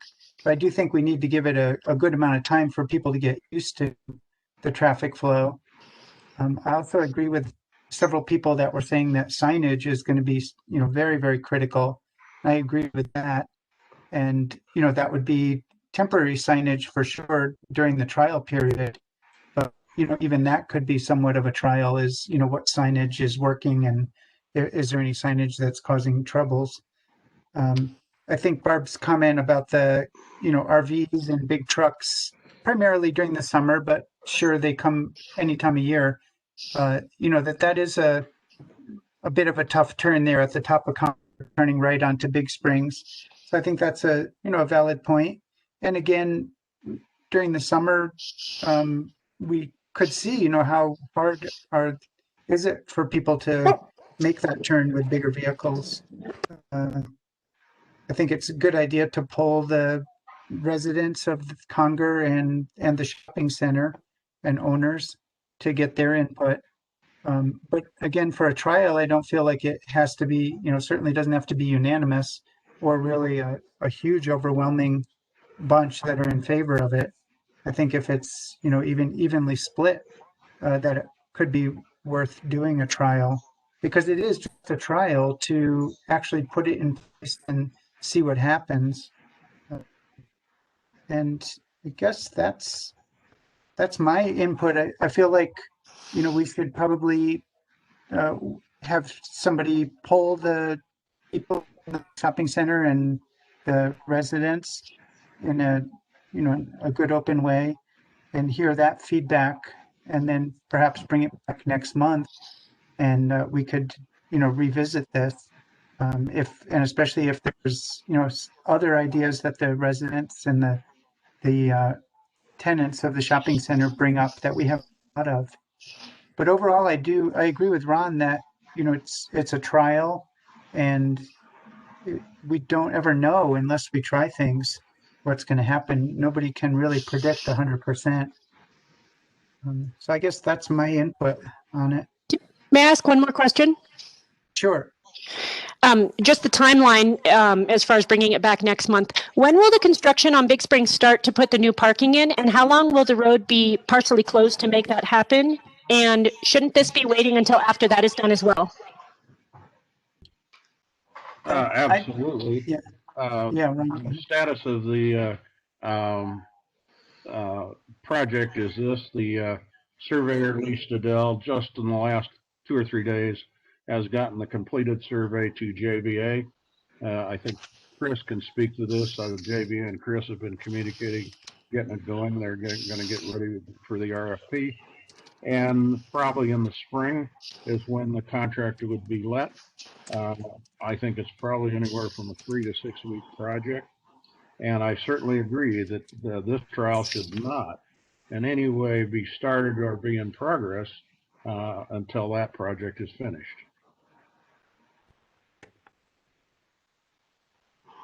Great, thanks. So yeah, I think Ron, and it sounds like Ron and Barbara are the two that are the most interested in, determining whether we should move forward with this.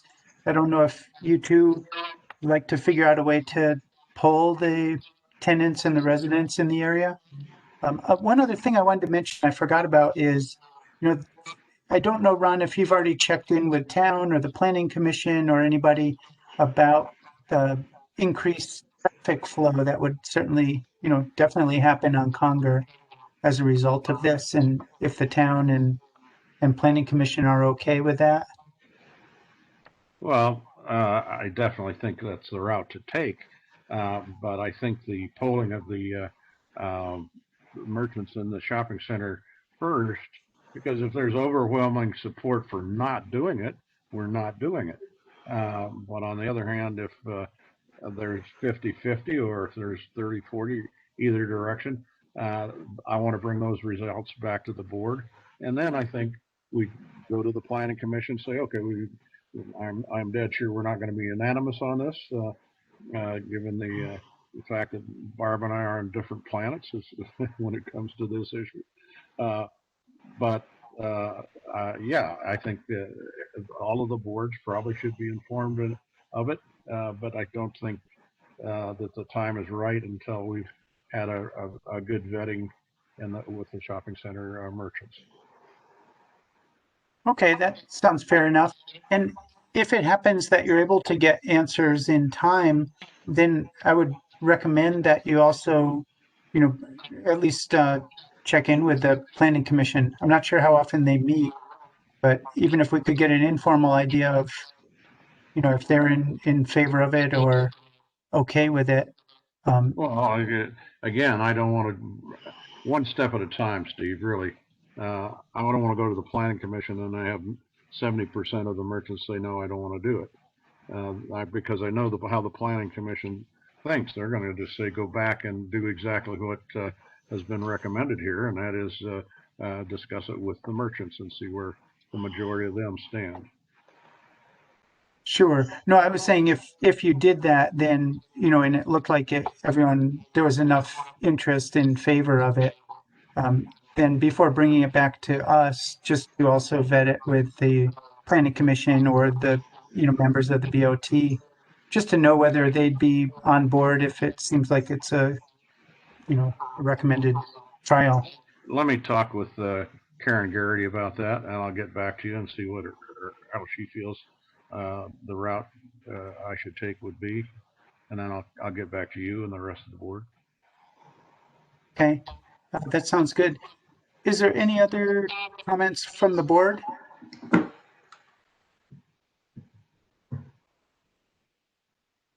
Nope. Okay. Well, thanks everybody. I think that was a good discussion and a lot of good ideas brought forward. We'll keep working on that. The next item up is another discussion item about matching gift cards. And Andrew Dewart was going to present this, but he's not feeling great. I'm not sure if everybody had seen his brief description of what he was thinking of, but perhaps I could just run through the list again and have another discussion here where each of us can speak up about it. Ron, maybe you could start on this one.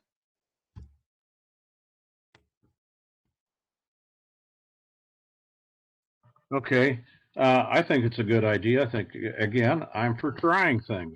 It's not an idea I think that's been run past us before, and same concept in my book. Let's try something and see if it works. It's I think kind of a novel idea. Others have done it. Apparently, he's got a list of folks that have tried it. I didn't get to look at all the details, but I did talk briefly with him yesterday about it. And so I'm for trying it. Okay, thank you. And let's see, Claudia, on this idea. I think it's a good idea. I'm not sure we need to match like 100 for 100, but I mean, I could be convinced either way. I think it's a good idea, and I think we should at least think about it. And like Ron said, just try it. Okay, thank you. Brent, what are your thoughts on this idea?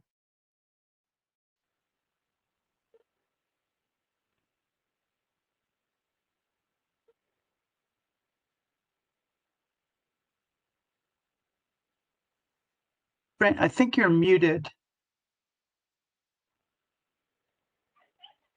Brent, you have a lot of feedback when you're not talking, so I'm having to mute you. So you'll need to unmute yourself. Okay, how about that? Now can you hear me? Can you hear me now? Yeah.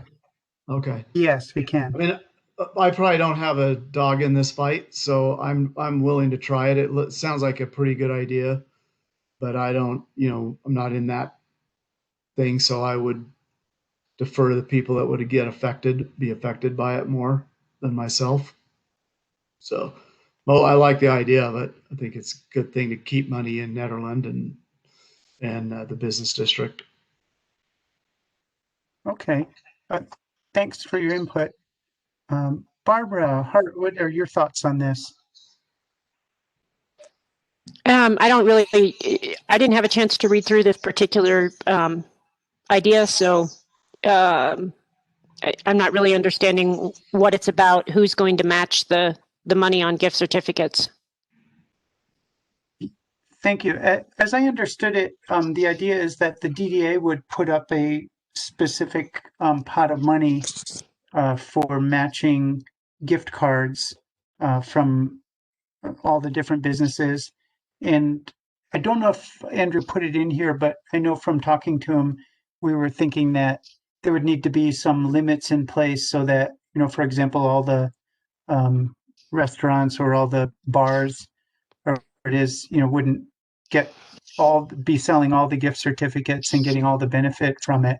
So I think there was that issue that we thought would need to be addressed. But essentially, it would be, a pot of money that the DDA uses to reimburse a business if they sell a gift certificate. His idea was if you sell $100 gift certificate, that then the business gives you $200 gift certificates, and the DDA is the one who pays for that second 100. And as Claudia had said, we don't know that it would need to be a dollar for dollar match. It might be if you sell $100 gift certificate, our DDA pays that business to give out a $50 gift certificate in addition. And so the people buying them would, pay $100 and get 150 worth of gift certificates. Okay, so is this going to be fleshed out more for the next meeting? Yes, I think this was just to get the ideas going and see if there was enough interest from the board to pursue this in the future, and we'd come back with a lot more parameters. And I think that's part of what we'd like to hash out a bit tonight, but mostly just whether people are interested in this. Because I think we're thinking of the timing would be sometime this winter or, late winter, when things are especially slow in Nederland, to try to boost some money into the businesses and help keep people spending in town. Okay, I think it sounds like a good idea. Hey, real quick, Karina just texted me and said she got dropped off and can't get back into the meeting for some reason. Miranda, is there anything you could do, Miranda? How many people does that leave us at this moment? Well, Barbara's here, so we have one. We still have a quorum. Barbara, Claudia, Brent, 1, 2, 3, Ron, 4, and me. Yeah, so we still have 5 members. Okay, I'll reach out to her on email. Okay, thanks. Yeah, when I was originally, I just closed out and was able to go back in through the link. Let's see. So Karina's trying. I'll chime in then. I think everybody else has spoken besides Karina and me on this.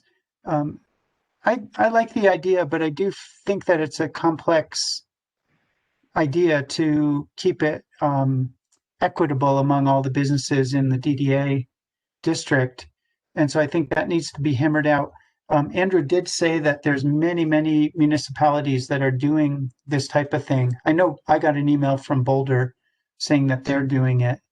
And so I think there's a lot of merit to it, but I do feel like before we come back with this, either as a discussion or an action item, there would have to be a lot more details to the idea. I think Andrew just wanted to get the ball rolling and see whether the board was interested in using some of our budget, essentially.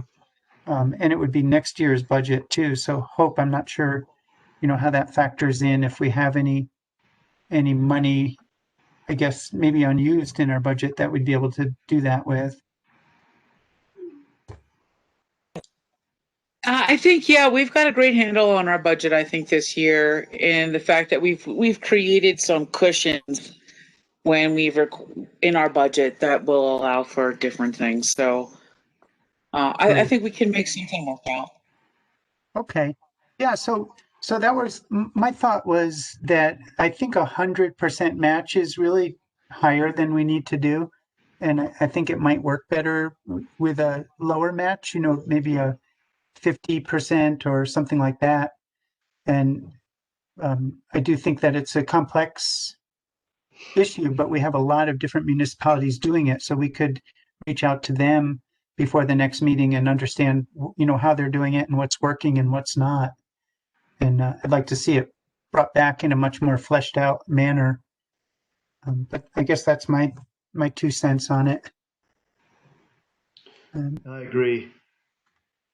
Good. And let's see if Karina's not back on yet, right? I don't see her.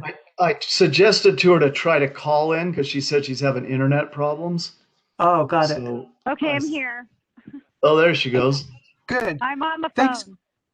Okay, Karina, thank you. So we were Sorry. just starting, no problem. We were going through and discussing Andrew Dewart's idea of matching gift cards, which a lot of municipalities, I assume around the country, he told me in Buffalo, New York, he knows they're doing it as well. The DDAs and other municipalities are doing this. So I didn't know if you're familiar with his idea, and we were just trying to gauge the support of the board for trying to flesh this out more and bringing it back as an action item in the future, probably next month. Yeah, so as a matter of fact, I was doing some digging in Boulder. City of Boulder has, I was going to send a link. I'm sure Andrew probably has seen it, but City of Boulder has this really great gift card program that kind of has, I think it's like upwards of 200 businesses in the City of Boulder that are participating. And I think it's a great idea, and I definitely think we should explore it. Okay, great. I think we have covered everybody here. So it sounds like there's definitely board support, and I think that we just need to get a lot more details, and I'll get back with Andrew after the meeting and see if he can do some research about what other municipalities are doing and bring this back next month. Are there any other comments on this for now? No, that I'm good. Okay, sounds great. So let's see. The next item is more of an informational item. I was just noticing over the last maybe 3 or 4 or 5 meetings, we've run late, and generally when we get to the end of them, when we have all of our committee reports and chair report, and well, I don't do one, but treasurer and executive director report and the town reports, I was feeling like those are consistently getting cut short or very brief. And I was just wondering about how the board felt about moving those back up to the front of the meeting. And of course, if the meetings are going long, something's got to be at the end. Another idea we had about this was possibly, if it's allowable, which we think it is, to have this alternate from month to month, where one month it's at the front of the meeting and the next month it would be back at the end, just so they're not consistently cut short because we're past 8 o'clock.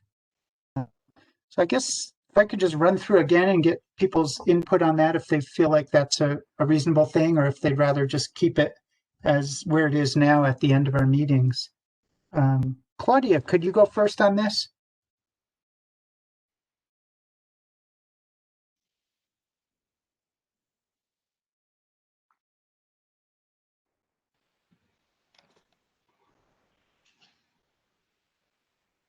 Claudia, you might be muted. You're here. Is that better? Yeah, thanks. Can you hear me? What are your Sorry, thoughts the about dog that? was barking. Oh, I think we should do something so that we can get these reports in. And I like having them at the front. okay. Thanks. And let's see, Karina, if you're on still, yep. What are your Yep. thoughts about it? Yeah, I think, the committees are doing so much work, and our job is to report back to the board. And I think it's really important that the board gets updates on all this hard work that's being done. So I support moving them to the front of the lineup. Okay, thank you. Let's see, Barbara, what are your thoughts? Sometimes we don't have any reports from committees, so I guess I'm okay with moving them to the front, but I think that like the rest of the agenda, if it's given 3 minutes or 15 minutes, it shouldn't go over. And maybe like the BOT, we have to have a timer that goes off that says your time is up so that we're not going into 2 and 3 hour meetings when we're supposed to be done at a specific time. Sure, that sounds fair enough. I think we could do that. Ron Mitchell, what are your thoughts? I don't care either way. Okay, that's no problem. And Brent, how about you? I can't believe that Ron would say that. I'm just joking. I would say I probably don't care either. I think it's important to try to do that. I did just flash on. I think that, I live on Zoom and these kind of things, and everything does take longer than if we were all together. So it is kind of an unusual situation. And even though 5:30 would not have worked for me great tonight, that is a possibility if we started at 5:30, just to, maybe, and even though probably tonight would have been a bad example because I'd have been late. And that may be the case for most of us. So it's probably a bad idea, but, so I don't really care. Okay, thanks. Well, good. Yeah, I felt like it's, one of the keys is to try to run the meetings a bit quicker, and it is very difficult in Zoom. But certainly I could make better use of my timer. And even if the timer goes off and someone just needs to finish a thought, that could help us from running on too long. Well, I'll check in with town staff and all and see whether it's allowable even to switch from meeting to meeting, just to so they're not always something else isn't always last. But great, thanks for the input on that. The next item up is an action item, and that is with the merge with the wayfinding fund engagement. I'd like to ask if there's any public comment on this for the wayfinding moving forward with it.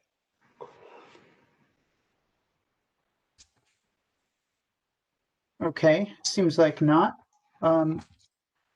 Claudia, I'm sorry I didn't contact you before the meeting, but is it okay if I present this one? Oh, please go ahead. Thank you. Thanks. Sorry, I forgot to check in with you. So yeah, thanks. So basically, Claudia and I have been working with Merge, and they came back. We talked to John a bit in the last meeting, and he came back with a revised proposal because we realized that the wayfinding project is certainly going to be larger than we first not really envisioned it, but the first way it was set up for the RFPs. And then since then, ProSeb has shown a great interest, and we feel like it's really important to get, all the pedestrian level aspects in the wayfinding program. We have the, Jefferson Street and the what Chris presented tonight coming in, and that's going to be part of the wayfinding. We have the ideas of, kiosks around town or printed maps or possibly an app.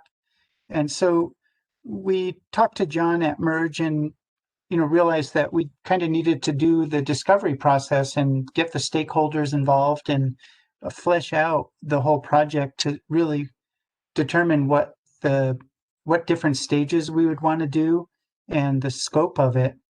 And fortunately, the way Merge was going to be working with us in any case would have involved this process up front. So I think Claudia and I both feel that it's not really a change in the cost or anything. We're just kind of doing this as an initial stage to determine what all should be involved in our wayfinding for the town and get all the stakeholders involved and get public input and town input. And then what this project, as we're presenting it tonight, what it would do is design some ideas for where signs should go, what should be on the signs for the most part, and at least one design for a sign that all the stakeholders decide would be the best design to use. And then from there, it would be kind of John calls it order of magnitude budgets. So it's not, total dialed in, but it gives us a good ballpark idea of what the various aspects of the wayfinding would cost so that we could then budget for it and plan a timeline, which may extend, for a few years. If depending on the scope of things, it might be, 2 or a 3-year project where we phase things in. So anyway, we included as attachments the original proposal and the revised proposal, and the dollar amounts aren't much different. It's slightly cheaper this time around, but the scope has changed, I think, to be a much more upfront design based and a little bit less of the nitty-gritty details as far as exact signs. And it wouldn't include, as far as I remember, it wouldn't include the final manufacturer fabrication ready engineering, all the basic engineering done. And so I guess that's in a nutshell, that's what we're presenting tonight. And the cost for this phase 1 is $22,750. And we don't know yet what the additional costs would be to build out the signs and what phases we would do those in. But that's what we're planning to determine through the phase 1 project, and with the input of all the stakeholders and including ProSab and townspeople and town staff. So I guess what we're coming to ask for is a vote whether you would, the question before the board is, does the board approve a motion to move forward with the revised proposal from Merge with a cost of $22,750 to engage all stakeholders in designing a comprehensive wayfinding program for Nederland? And Claudia and I are happy to answer anybody's questions. If we could, I guess maybe just start with Brent, if that's okay. Yeah, I mean, for me, we've been talking about this for so long that for the little bit extra money, and I think it's something we need to be able to hang our hat on soon. So I totally support a little bit of an increase, and let's get things moving. Okay, thank you. And I think it's a little bit less, a tiny bit less than what the phase 1 would have been, because the other proposals included a lot of fabrication and manufacturing, but it's essentially about the same for Merge's portion of it. So, It'll end up costing more. yeah, exactly. The whole project certainly will. Yeah. Okay. Let's see. Karina, could we hear any questions or input from you? Yeah, no, this looks really good. I'm excited to see this move forward. We need it. Great, thank you. How about Ron Mitchell? I'm just equally as excited as everybody else. I'm for it. I think you should do it. I have one comment that I think you should check out real carefully. And Boulder has an extensive, exhaustive sign code. And before you go into production on anything, I'd be sure that you can actually put these up without running afoul of the sign code. Thanks for that input. I am aware That's of a that. really good point. Yeah, that's really. Would suck not be able to place them anywhere. Of great signs. Okay, thank you. Barbara Hart. I'm all for the wayfinding. Okay, thank you. And let's see, Claudia, any input from you on this? I'm just confused. Whose sign regulations are we looking at? Ned or Boulder County? Nederland. Is it because it's CDOT? I think it would be primarily Nederland, but it could be Boulder County if we're getting outside of the town limits. And Okay. CDOT could have some jurisdiction along the 119. Okay. But it's I have mainly a Ned feeling we that need to comply with. I have a Sorry. feeling that part of our request for proposals was that the company that we chose actually was able to take care of that type of information. That they kind of knew how to handle those permits and relationships with CDOT and with the town of Nederland. I mean, if I'm wrong, I don't know, but I remember that from the beginning. No, I think you're right. Yes. Yeah, and both of the companies who responded to the RFP said that they're very proficient in that, and that's a very basic part of what they do. But I think with Ron's point to the Netherlands sign code is pretty whatever. It's a sign code, so I think we would certainly be looking carefully at that. And It's a 20-page sign code. Right. Yeah, and I remember when I was building my building, the sign code was quite a bit to take in. But I also think that town is very reasonable, and if we had a great wayfinding system, if there was something that we absolutely needed, we could go to town and see about anything to do with the sign code. But essentially, I feel like these signs would definitely fit within the sign code. We'd be sure of that. Well, all right then. Anybody like to make a motion for a vote on this to move forward with it?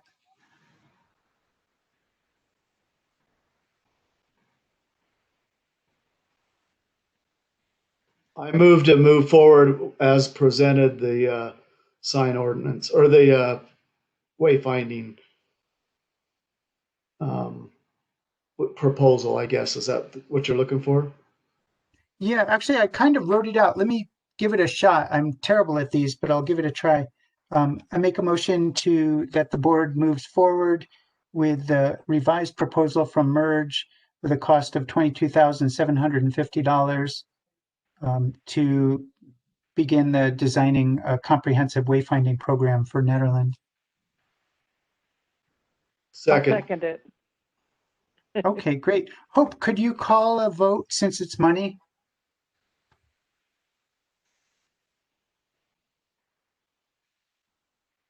Sorry, I was just furiously typing the motion. Oh, I'm sorry. I forgot all about that. Okay, but it was nice and short. Usually we've been going on with these for a little bit. So this is great. Okay. Board member Karina Lucier, Yes. Claudia Schaffler, Yes. Treasurer Ron Mitchell, Yes. Vice Chair Brent Chergaskis, Sure. Chair Steve Carroll. Yes. Thank you. I think, did we ask Barbara Hart? Oh, I'm sorry. She joined. I was reading the list. Barbara Hart. Yes. Thanks, Barbara. Yep. Great. Thank you, everybody. We're totally excited to get rolling on that project. Let me find my agenda again. Okay, the next item is also an action item for Ron Mitchell. It's the certificate of deposit with a line of credit.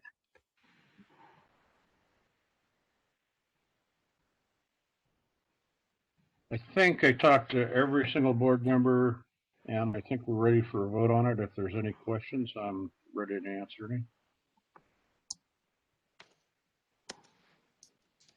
I don't have any. I think we are pretty familiar with this topic. I move we proceed with the proposal as outlined. I think maybe just have a little more detail so we know what the. Yeah, I what we're would do a voting little on. more detail than that, Ron. Oh, okay. I move that we establish, or I move that we put funds into a certificate deposit, 8.75% interest, and concurrently with that, we open a line of credit with our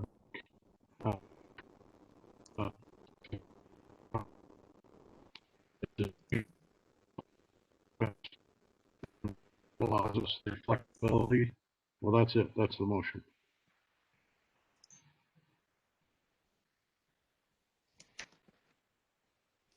I second that. And Ron, maybe just before we vote, if you could just repeat that motion and then we could call a vote. Okay.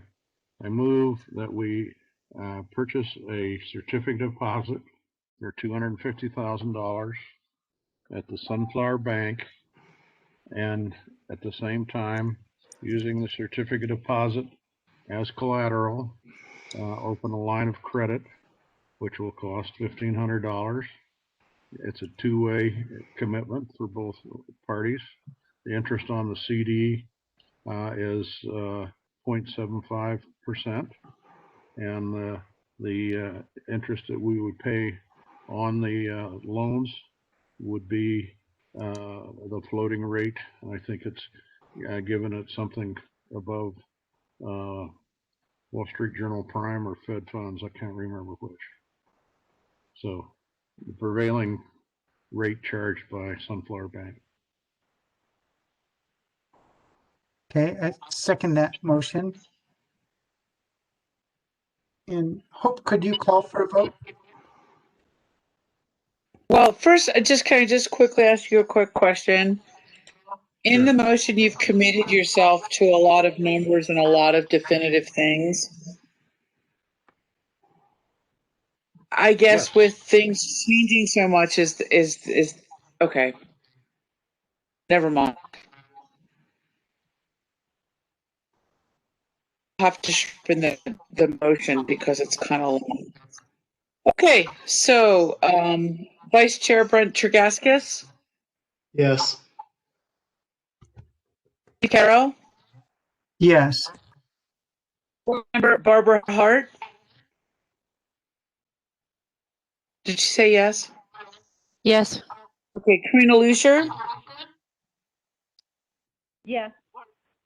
Claudia Schaffler, Yes. Ron Mitchell, Yes. Chair Steve Caro. Yes.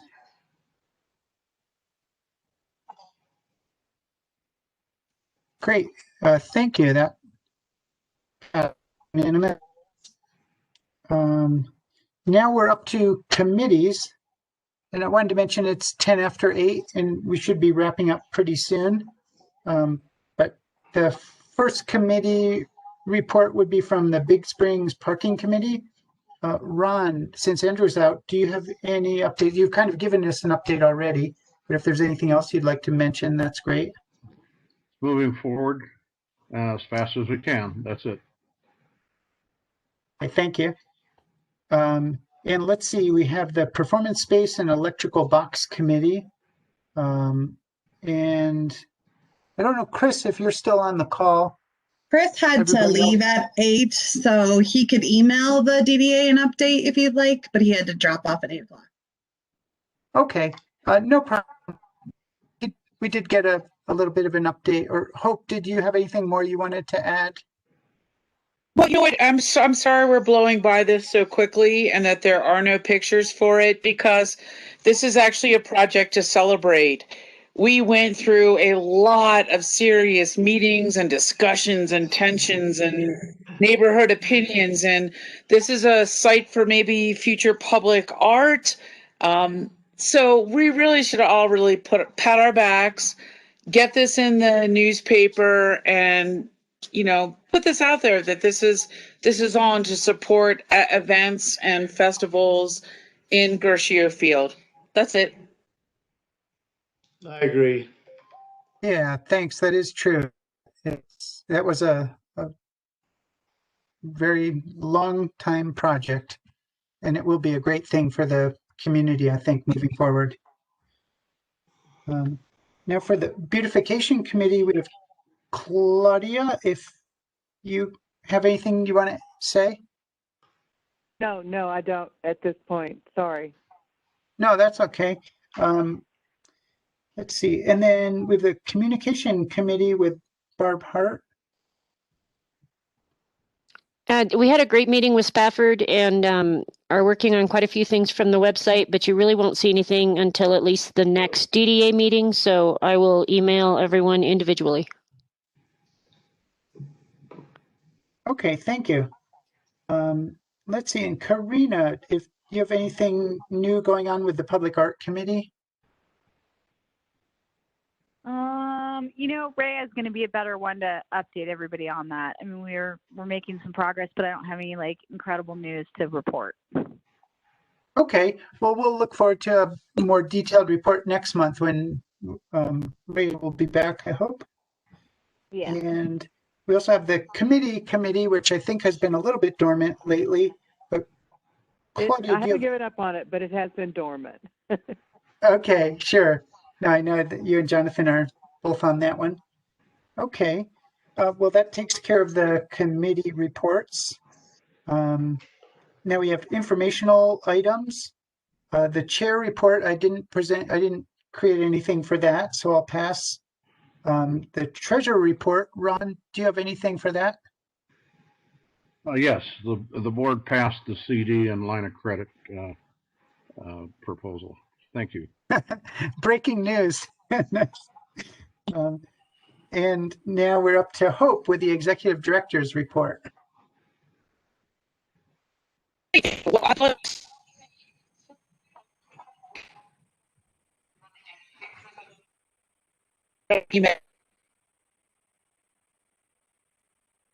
On where art should go, how it should be, and what should be going on. So if you have the time or initiative to talk about public art with your fellow business owners, that would be fantastic. So I think everybody's going to really like this in the end. In my report, I added the mill distribution forum and the TIF. I think it's really important for board members, whether you're the treasurer or not, to be very aware of the DDA income and how it's moving and shaking. The certificate of deposits, it's a great idea because we are losing funding, yet we do have funding in our banks.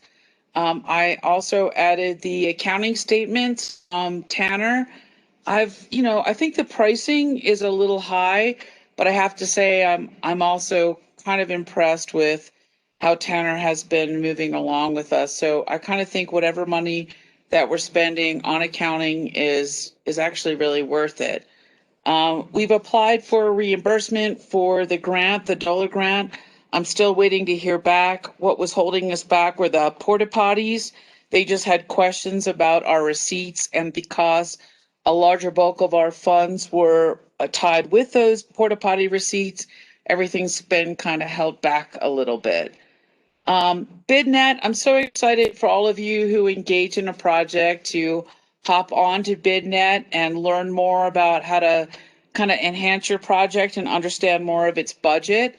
So when your committee does get into a project that requires BidNet, I'm looking forward to you all getting involved with that. And I've got to say, the last BOT meeting was fantastic. We had 3 resolutions passed that I think are going to make real impacts on the town. And I really feel like, honestly, over the last few months, we as a board have gone through some punches.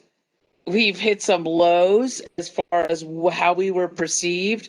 But I wish Jonathan Baumhover was here because he really stepped up with us and worked in partnership with Ron and Steve as these resolutions were presented. And it felt good. It was like attending a Super Bowl. So if you ever have a chance to attend a Board of Trustees meeting, I highly recommend it. And so I created a spreadsheet on committee information. If you ever need to get in touch with somebody, you don't know how, and you can't remember who is on what committee, I recommend going there. And lastly, I just want to give a tremendous shout out to Chris for finishing up the electrical box, and to the town accountant, Rita. She's been fantastic to work with. We've been really bringing up not only the budget books for the NDDA, but the process on how the NDDA is more accountable and responsible for their funding. All of you have every potential to look into your project and say, this is the money we have, this is what was spent, this is where we are. And I'm not sure you could have said that a year or 2 ago. So I really want to thank Rita and the town for working so wonderfully with us to make us feel like a DDA board and to also clarify those processes. Thank you. Thank you. So, yeah, appreciate that. And I agree with town. It's been really great working together. And I've kind of witnessed through CCs on emails, how much you guys have been achieving there with the accounting and finances. So thanks to town for that, as well as Hope doing a tremendous job with that. The next up is our town staff report. And Miranda, are you okay with that one, doing that? Yes, I'm gonna make this quick because it's in your packet. Just some highlights. The budget was passed by the Board of Trustees on the 1st, and that does include the 2021 DDA budget. The hard thing for us with COVID, I think Karen does a great job of providing kind of the highlights, but obviously it changes from day to day. So just as you all know, we are still in level red, but as of Monday, new health orders came forward that really impact houses of worship, museums, art galleries, and bars. Specifically, houses of worship are identified as critical services and are allowed to have a higher capacity of indoor and outdoor. Originally, they were pretty limited, so now they're looking at 25% or 50 people, whichever is lesser, which there were times in which some houses of worship had to be brought down to 10. So that's a little change. And then I guess the other big thing is bars. So originally under health orders, bars had to serve food with all their to-go alcohol orders, and that has now changed under level red, and they can sell alcohol to go on its own. So Karen's got some statistics in here. We did also outline kind of how level red does impact businesses. Obviously businesses who have indoor dining that was closed, and now they are back to doing to-go only. And then kind of non-critical stores are at that 25% or 50 people, whichever is lesser. We are still doing COVID testing. That's every Thursday from 3:30 to 5:30. And originally we weren't sure if that would continue into 2021, but it does sound like with Boulder County, we may be able to continue that through March. So more to come on that. Obviously, town has our own DOLA funding through CARES that we were given. We were given $150,000 to distribute to businesses. In order to separate the DDA from town, the town is really just focusing on loss of revenue. So that application is due Friday at 5, and I've included the link to that. So hopefully that gets around to businesses. Visitor Center bathroom update, we're really close. I'm happy to report that the kind of air purifiers as well as the upgrades to the doors so that we have a lot of touchless surfaces, those are finishing up. There's just a handful of added features we need to do, but we're looking to have those done by the end of December. We may not be able to open both right away, but the goal is to at least open one so we can remove the porta potty. Town was also approved for a ton of grant opportunities by the board to apply for them. So the first is through CDPHE. Chris is looking into that permanent funding for a grit removal system. He has been approved temporary funding to do kind of like a Band-Aid type fix, but this would allow him, if awarded, to really fund a full grit removal system. The food pantry and the community center are doing a COVID response grant in which they would hopefully get up to $100,000 to really address community efforts around COVID and to support kind of just community needs directly with the food pantry. We listed 2 wildfire mitigation grants, but unfortunately, after kind of fleshing those out a little bit more, we're not able to apply for either one. So we are still working with the fire department to look for ways to find more mitigation grants, but these 2 that are listed, we are not applying for. We are, though, applying for the Economic Vitality Program, where we're going to ask for $20,000 to purchase more PPE for businesses, ranging from hand sanitizer to masks and gloves and cleaning supplies. And then I've got the Sustainability Advisory Board. So tomorrow is their last day of a coffee with an efficiency engineer, where they could talk with businesses about kind of no cost or low cost ways to manage the energy expenses that they have. So encourage you to jump onto that call tomorrow if you can. And then last thing, we just really want to thank the DDA for that $5,000. If you've seen already, we've got the candy cane displays around town. We were able to do a nice lighting ceremony for Town Hall and the Visitor Center. There's a star on the Mining Museum, and the pedestrian and driving bridge are both lit up. So we're just really thankful for that funding, and we think that that helps bring some holiday cheer. This weekend is Meet Santa and Mrs. Claus at the bank on Saturday, so you can do a drive-through and be able to get a photo of Santa, some tickets to the Carousel of Happiness, coffee, and an ornament. And in addition to that, we're also have a candy cane scavenger hunt, where if you take a picture of the candy cane bundles around town and count how many total there are, you can be entered in to win some prizes, as long as you tag at Holiday Mountain Market. So we've got a lot of that stuff being posted on social media. But again, just kind of wanted to thank you all for providing us that funding to really bring some holiday cheer to this kind of chaotic year. And that's what we got.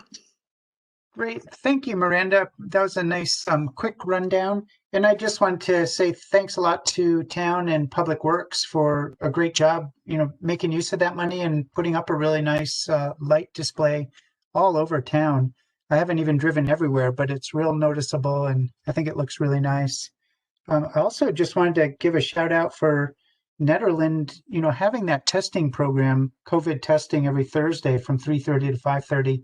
I think that's wonderful. And I think it says something about our town that, we're able to get that kind of testing in our small town, when around the country, it's, been really, really hard to get in a lot of places. So thanks to all the people who are involved in making that happen. I think that's a great thing to help us stay safer. And lastly, is somebody want to make a motion to adjourn? I would love to. Motion to adjourn. That's how we started the meeting. All right. Well, I second that motion. Thanks, everybody, and good meeting, and we'll see you next month. Thanks. Thank you. Meeting adjourned. Thanks.